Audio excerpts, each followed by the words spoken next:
Calling বেলের শব্দ শুনে দরজা খুলতেই গিয়ে দেখি আমার জন্মদাতা পিতা দাঁড়িয়ে আছেন। আমি একটু অপ্রস্তুত হয়েই বললাম, বাবা তুমি এই সময়? এসো ভেতরে এসো। বাবার হাতে ছিল একটা বক্স। বাবা ভিতরে ঢুকেই আমাকে বললেন, এই নে মা, তোর মা গুড়ের পায়েস রান্না করেছিলেন, তাই তো তোর জন্য পাঠিয়ে দিয়েছে। তোর পছন্দের পায়েস তোকে ছেড়ে খাই কি করে।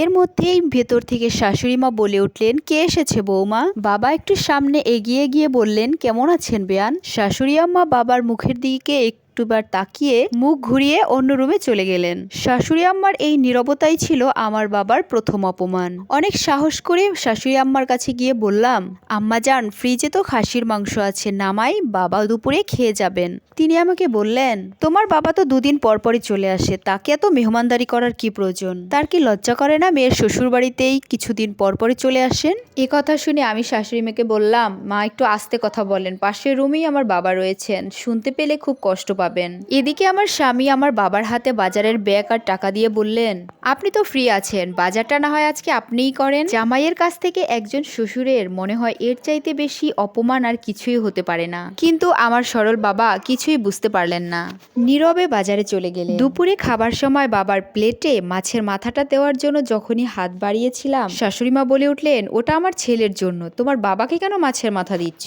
বাবা তখন মাছের ঝোল দিয়েই ভাত মেখে খাচ্ছে আর বলছে, মা তুই তো খুব ভালো রান্না করিস, একদিন আমাদের বাড়িতে গিয়ে তোর মাকেও রান্না করে খাওয়াবি। বাবার এই সরল কথাগুলো যেন আমার বুকের ভেতরটা হাহাকার করে উঠছিল। চোখের পানি আর ধরে রাখতে পারিনি। বিকেলে বাবা যখন বাসার উদ্দেশ্যে রওনা দিলেন, তখন আমি বাবাকে বললাম, তুমি আর কখনোই বাড়িতে এসো না, তোমার এই অপমান আমার সহ্য করতে পারি না, আমার খুব কষ্ট হয়, আমি বেঁচে থাকি বা মরে যাই, তুমি কখনোই আমাকে দেখতে আসবে না। কথাগুলো বলছি আর আমার অঝরে চোখের পানি পড়ছে। বাবা কিছুই বললেন না, সে শুধু আমার মাথায় হাত বুলিয়ে দিলেন, ভালো থাকিস বলে চলে গেলেন। বাবা আর কখনোই এই বাড়িতে আসেননি, অথচ বিপদে আমার স্বামীর পাশে আমার বাবাই দাঁড়িয়েছিলেন সবার আগে। আমার স্বামীর ব্যবসায়ের লোকসান হয়েছিল, আমার শাশুড়ি মা অসুস্থ হয়ে পড়েছিলেন, সব সময়ই আমার স্বামীর পাশে ছিলেন আমার বাবা। কিন্তু আমার শ্বশুরবাড়ি আমার বাবা কখনোই আর আসেননি। 1.5 বছর চলে গেল, আমার একটা কন্যা সন্তান হয়েছে। বাবা আর মেয়ের মধ্যে যেন অফুরন্ত ভালোবাসা। আমার স্বামী আমার মেয়েকে সারা রাত জেগে পাহারা দেয়, আমার মেয়ের অনেক যত্ন কেয়ার করে। একদিন বুকে নিয়ে ঘুম পাড়াচ্ছে আর সারা ঘর পায়চারি করে বেড়াচ্ছে, আর আমার মেয়ে আধো আধো গলায় বাবা বলে ডাকছে। তখন আমার স্বামীর খুশি যেন আর ধরে না। তিনি আমাকে বললেন, আমি আমার মেয়েকে কখনো বিয়ে দিব না, সারা জীবন আমার কাছেই রেখে দিব।